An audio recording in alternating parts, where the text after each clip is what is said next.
നമസ്കാരം. ഓട്ടപ്രദക്ഷിണത്തിലേക്ക് ഏവർക്കും സ്വാഗതം.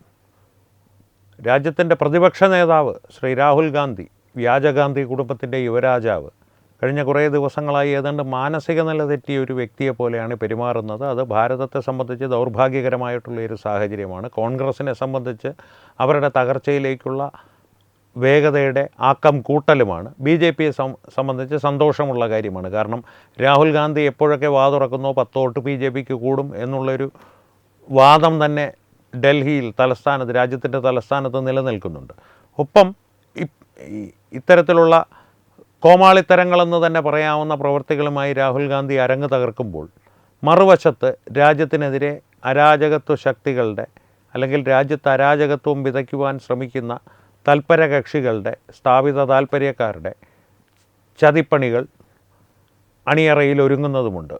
ഈ ജന്തർ മന്ദറിൽ അടുത്ത സമരവുമായി ഞങ്ങളുടനെ ഇറങ്ങുമെന്ന് പാറ്റകൾ പ്രഖ്യാപിക്കുന്നു.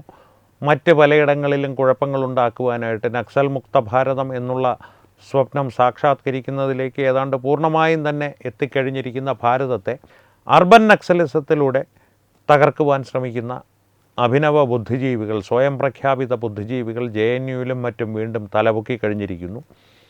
ഒപ്പം രാഹുൽ ഗാന്ധിയുടെ കോമഡി ഷോകൾ സ്ഥിരമായിട്ടും.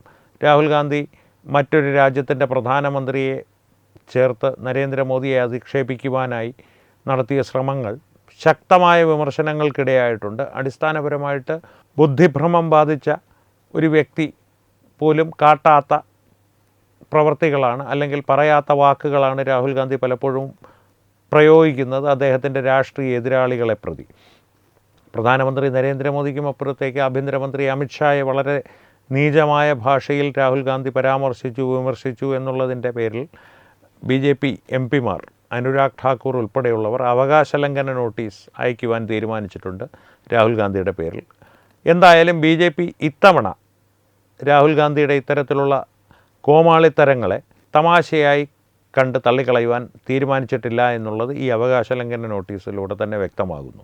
ഒപ്പം ഒരു ആശ്വാസം രാഹുൽ ഗാന്ധിക്ക് ലഭിച്ചത് സവർക്കറെ സംബന്ധിച്ചുള്ള പരാമർശത്തെ തുടർന്ന് അദ്ദേഹത്തിൻ്റെ പേരിൽ എടുത്തിരുന്ന കേസ് FIR കോടതി റദ്ദ് ചെയ്തിരിക്കുന്നു, സുപ്രീം കോടതി. UP ഉത്തർപ്രദേശ് സർക്കാർ പ്രോസിക്യൂഷന് അനുമതി നൽകിയില്ല എന്നുള്ള കാരണം കാട്ടിയാണ് ഈ FIR റദ്ദ് ചെയ്യപ്പെട്ടിരിക്കുന്നത്. പക്ഷേ അതുകൊണ്ട് സവർക്കറെ അപമാനിച്ചതിൽ നിന്ന് അത്രയും പെട്ടെന്ന് തടിയൂരി പോരുവാൻ രാഹുൽ ഗാന്ധിക്ക് കഴിയില്ല. മറ്റ് നിയമകുരുക്കുകൾ അതിൻ്റെ പേരിൽ തന്നെ രാഹുൽ ഗാന്ധിയുടെ മേൽ മുറുകി വരുന്നുണ്ട് എന്നാണ് നിയമവിദഗ്ധർ പറയുന്നത്. ഇനി പ്രധാനമന്ത്രിയിലേക്ക് തിരികെ വന്നു കഴിഞ്ഞാൽ, പ്രധാനമന്ത്രിയെ നിരന്തരം ആക്ഷേപിക്കുക, അധിക്ഷേപിക്കുക എന്നുള്ളത് കുരങ്ങൻ്റെ പടത്തിൽ പ്രധാനമന്ത്രിയെ ചിത്രീകരിച്ച് കാണിക്കുക.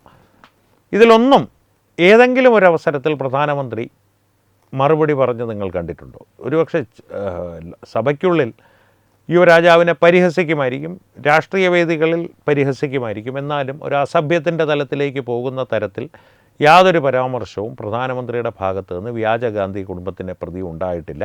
അവർ കാട്ടിയിട്ടുള്ള രാഷ്ട്രീയപരമായിട്ടുള്ള, ഭരണപരമായിട്ടുള്ള കൊള്ളരുതായ്മകളും പിടിപ്പുകേടുകളും കെടുകാര്യസ്ഥതകളും പാകിസ്ഥാൻ അമേരിക്കൻ പ്രേമവും ഇവയെല്ലാം അദ്ദേഹം പച്ചയായി തന്നെ വിളിച്ചു പറഞ്ഞിട്ടുണ്ടെങ്കിൽ പോലും ഒരിക്കൽ പോലും അദ്ദേഹത്തിൻ്റെ വായിൽ നിന്ന് ഇവരെ പ്രതി ഒരു അസഭ്യമായിട്ടുള്ള എന്തെങ്കിലും പരാമർശമോ അല്ലെങ്കിൽ സോണിയാഗാന്ധിയുടെ പഴയ ജോലിയെക്കുറിച്ചോ, 1968 രാജീവ് ഗാന്ധിയെ വിവാഹം ചെയ്ത് അവർ 1983 മാത്രമാണ് ഭാരതീയ പൗരത്വം എടുത്തത്, അതുകൊണ്ട് തന്നെ അവർക്ക് അവരുടെ പഴയ ജോലിയിലേക്ക് തിരികെ പോകാനുള്ള ആഗ്രഹം ഉണ്ടായിരിക്കാമെന്നുള്ള പരിഹാസമോ, അല്ലെങ്കിൽ പടക്കപ്പലുകൾ ഉപയോഗിച്ച് മധുവിധുവിന് പോയ ഇവരുടെ പ്രവൃത്തികളോ, അല്ലെങ്കിൽ ഇവരുടെ എല്ലാം മുത്തശ്ശിയെ സംബന്ധിച്ചോ അല്ലെങ്കിൽ മുതുമുത്തശ്ശിയെ സംബന്ധിച്ച് MO മത്തായി എഴുതിയ കാര്യങ്ങളോ, ഇതൊന്നും നരേന്ദ്രമോദി ഒരു രാഷ്ട്രീയ വേദിയിലും പ്രതിപാദിച്ചിട്ടില്ല അധിക്ഷേപിക്കുവാനായി. ഇതെല്ലാം ചരിത്രത്തിൽ ആളുകൾ എഴുതി വച്ചിട്ടുള്ള കാര്യങ്ങളാണ്.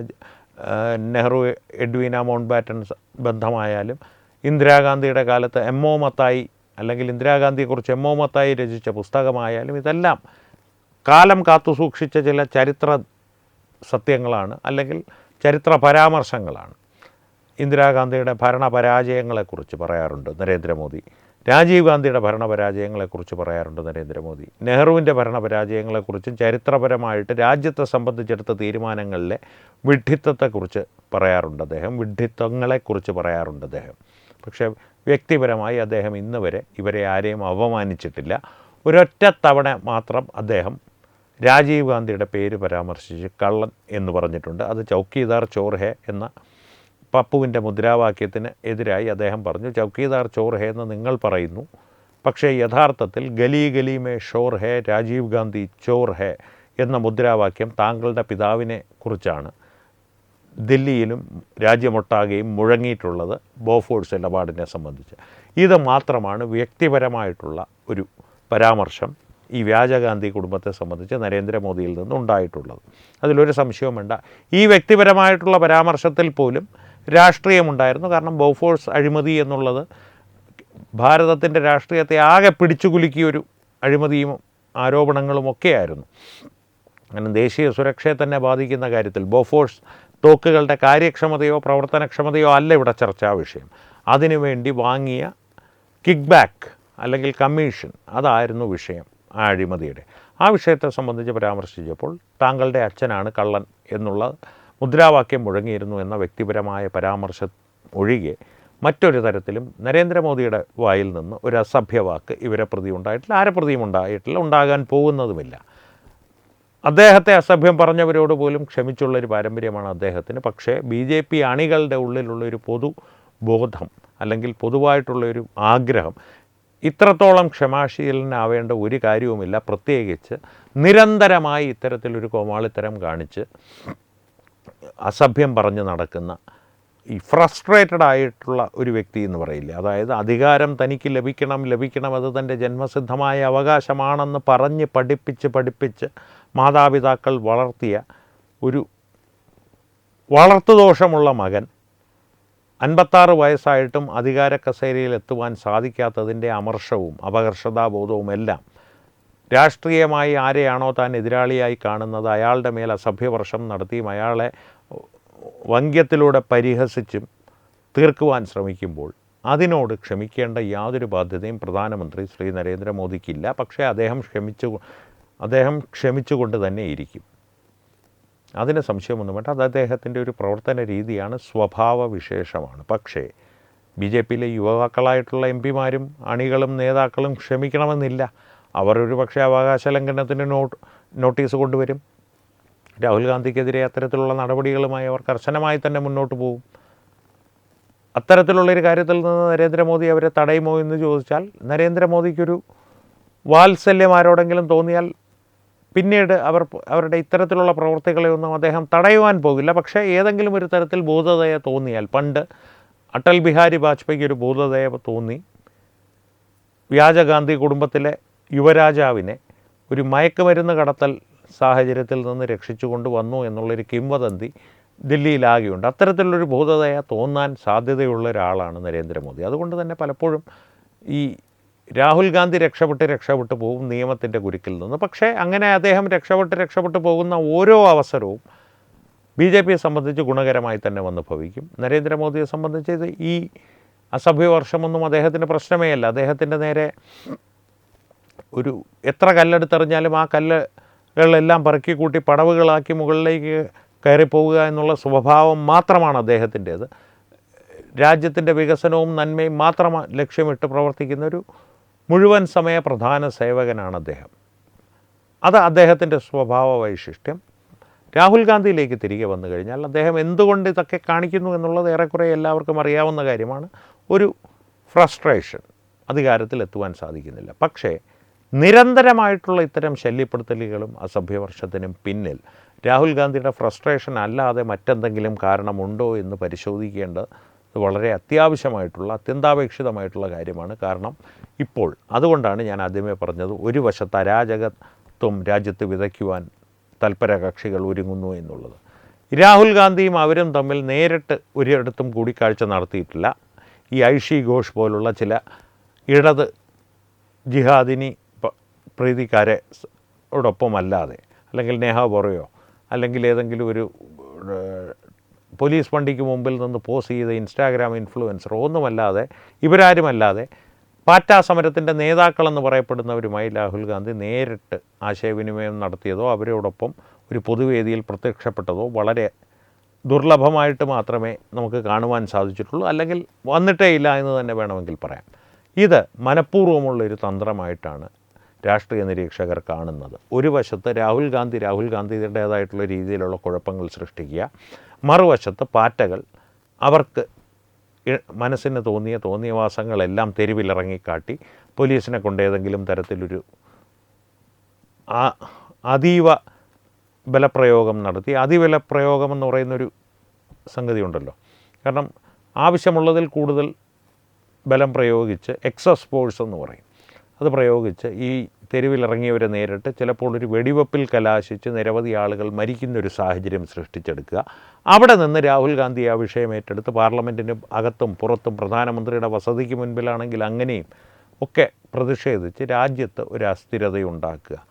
സംഘടിതമായ ആരാലോ ഏതോ ബാഹ്യശക്തിയാൽ ഏകോപിപ്പിക്കപ്പെട്ട ഒരു പ്രവർത്തനമാണ് രാഹുൽ ഗാന്ധിയുടെയും ഈ പാറ്റകളുടെയും എന്നുള്ള കാര്യത്തിൽ സംശയമൊന്നും വേണ്ട. അവർ പ്രത്യക്ഷത്തിൽ രണ്ട് ധ്രുവങ്ങളിൽ നിന്ന് പ്രവർത്തിക്കുന്നവരാണ്. എങ്കിൽ പോലും രാജ്യത്തെ സംബന്ധിച്ച് രാജ്യത്തെ കാത്തിരിക്കുന്നത് വലിയ സംഘർഷഭരിതമായിട്ടുള്ള ദിനങ്ങളാണ്. 2026 തുടക്കം മുതൽ തന്നെ ഞാൻ പലപ്പോഴും ആവർത്തിച്ച് പറയുന്നൊരു കാര്യമാണ്. ഒട്ടും സുഖകരമായിട്ടുള്ളൊരവസ്ഥയിലൂടെ അല്ല നമ്മുടെ രാജ്യം 2026 കടന്നു പോകുന്നത്. അതിനുശേഷം ആ പരീക്ഷണങ്ങളുടെ സാഗരം നീന്തിക്കടന്ന് പരമവൈഭവത്തിലേക്ക് എത്തുവാനുള്ള ശ്രമങ്ങളുമായി രാഷ്ട്രം മുന്നോട്ട് പോവുക തന്നെ ചെയ്യും. പക്ഷേ 2026 അത്ര സുഖകരമായിട്ടല്ല ഇനി അവസാനിക്കുവാൻ പോകുന്നത്. വലിയ പ്രശ്നങ്ങൾ രാജ്യത്തുണ്ടാകുവാൻ പോവുകയാണ്. ഒരുപക്ഷെ നാളെ തന്നെ അതിന് തുടക്കം കുറിച്ചേക്കാം. 80ാം സ്വാതന്ത്ര്യ ദിനമാണ് രാജ്യം നാളെ ആഘോഷിക്കുവാൻ പോകുന്നത്. ചെങ്കോട്ടയിൽ ഏതാണ്ട് പകൽ 7:30 മണിയോടുകൂടി പ്രധാനമന്ത്രി രാജ്യത്തെ അഭിസംബോധന ചെയ്യും. വന്ദേ മാതരം ചരിത്രത്തിലാദ്യമായി പൂർണ്ണമായും 6 ഖണ്ഡികകളോടുകൂടിയും 6 ഖണ്ഡികയുള്ള ശ്ലോകങ്ങളോടും കൂടിയും ചെങ്കോട്ടയിൽ ആലപിക്കപ്പെടും. രാജ്യത്തിൻ്റെ അഭിമാന നിമിഷമാണ്. ആ അവസരത്തിൽ ഏതെങ്കിലും തരത്തിലുള്ള കുഴപ്പങ്ങളുണ്ടാക്കി ലോക രാഷ്ട്രങ്ങളുടെയും മാധ്യമങ്ങളുടെയും ശ്രദ്ധ ചെങ്കോട്ടയിലെ ഈ ഒരു അഭിമാന നിമിഷത്തിൽ നിന്ന് മാറ്റി വിദ്യാർത്ഥികളുടെ മേലോ മറ്റേ അത്തരത്തിലുള്ള എന്തെങ്കിലും ഒരു ഇല്ലാത്ത പ്രശ്നങ്ങളുടെ പേരോ ഉള്ള കലാപങ്ങളിലേക്ക് കൊണ്ടുവരുവാൻ ശ്രമങ്ങൾ നടന്നേക്കാം. പോലീസ് സംവിധാനങ്ങളും അന്വേഷണ ഏജൻസികളും രഹസ്യാന്വേഷണ ഏജൻസികളും ജാഗ്രതയോടുകൂടി തന്നെയാണ് ഈ വിഷയത്തെ കൈകാര്യം ചെയ്യുന്നത്. എന്തായാലും അവർക്കത് തടയുവാൻ സാധിക്കട്ടെ എന്ന് മാത്രം നമുക്ക് പ്രാർത്ഥിക്കുവാൻ സാധിക്കുകയുള്ളൂ. കാരണം ഈ ഒരു വിദ്യാർത്ഥികളാകുമ്പോൾ ഒരു ബലപ്രയോഗത്തിനൊരു പരിധിയുണ്ട്. നേരത്തെ കൂട്ടി തന്നെ എല്ലാവരെയും പിടിച്ച് ജയിലിലിടാനും സാധിക്കില്ല. കാരണം സുപ്രീം കോടതി ഉൾപ്പെടെയുള്ളവർ അങ്ങനെയൊന്നും ചെയ്യരുത് എന്ന് പറഞ്ഞ് ചിലപ്പോൾ ഇടപെടുവാനുള്ള സാധ്യതയുണ്ട്. അതുകൊണ്ട് തന്നെ ആണ് ഞാൻ പറഞ്ഞത്, സംഘർഷഭരിതമായ ദിവസങ്ങളാണ് ഭാരതത്തെ കാത്തിരിക്കുന്നത് 2026 സംബന്ധിച്ച് പറയുകയാണെങ്കിൽ. എന്തായാലും അതിനെയെല്ലാം നാം അതിജീവിക്കും. ഈ പറയുന്നത് പോലെ ജിഹാദി മതങ്ങളുടെ അധിനിവേശവും ബ്രിട്ടീഷുകാരുടെ അധിനിവേശവും അതിജീവിച്ചവരാണ് ഭാരതീയർ. രക്തരൂക്ഷിതമായി തന്നെ അധിനിവേശങ്ങളെ നേരിട്ട് അതിജീവിച്ചവരാണ് ഭാരതീയർ. അപ്പോൾ ഇതൊന്നും വലിയ വിഷയമേ അല്ല എന്നുള്ളത് നമ്മുടെ രക്തത്തിൽ അലിഞ്ഞു പോയൊരു വീര്യമാണ്.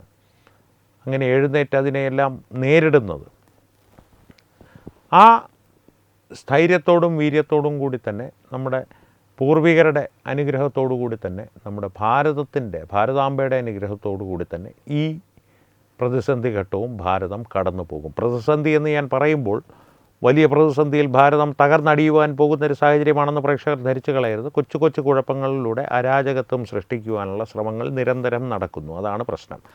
അതിനെയെല്ലാം നാം അതിജീവിക്കും. ഇതെല്ലാം കെട്ടടങ്ങി പോവുകയും ചെയ്യും.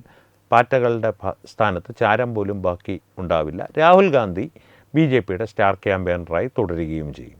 അപ്പോൾ ഈ വിഷയത്തെ സംബന്ധിച്ച് പ്രേക്ഷകരുടെ അഭിപ്രായങ്ങൾ തീർച്ചയായും കമൻറ്റുകളിലൂടെ ഞങ്ങളുമായി പങ്കുവയ്ക്കുക. ഒപ്പം ഈ വീഡിയോ ലൈക്ക് ചെയ്യുക. പരമാവധി ആളുകളിലേക്ക് ഈ വീഡിയോ എത്തുവാനായി പരമാവധി ആളുകളിലേക്ക് ഷെയർ ചെയ്യുക. ഏറ്റവും പ്രധാനപ്പെട്ട കാര്യം, തത്വമൈ ന്യൂസിൻ്റെ യൂട്യൂബ് ചാനൽ നിങ്ങളിതുവരെ സബ്സ്ക്രൈബ് ചെയ്തിട്ടില്ലെങ്കിൽ തീർച്ചയായും സബ്സ്ക്രൈബ് ചെയ്യുക. അപ്പോൾ ഈ വിഷയത്തിലും മറ്റു വിഷയങ്ങളിലും സംവാദങ്ങൾ തുടരട്ടെ. വീണ്ടും കാണാം. നന്ദി. ശുഭരാത്രി.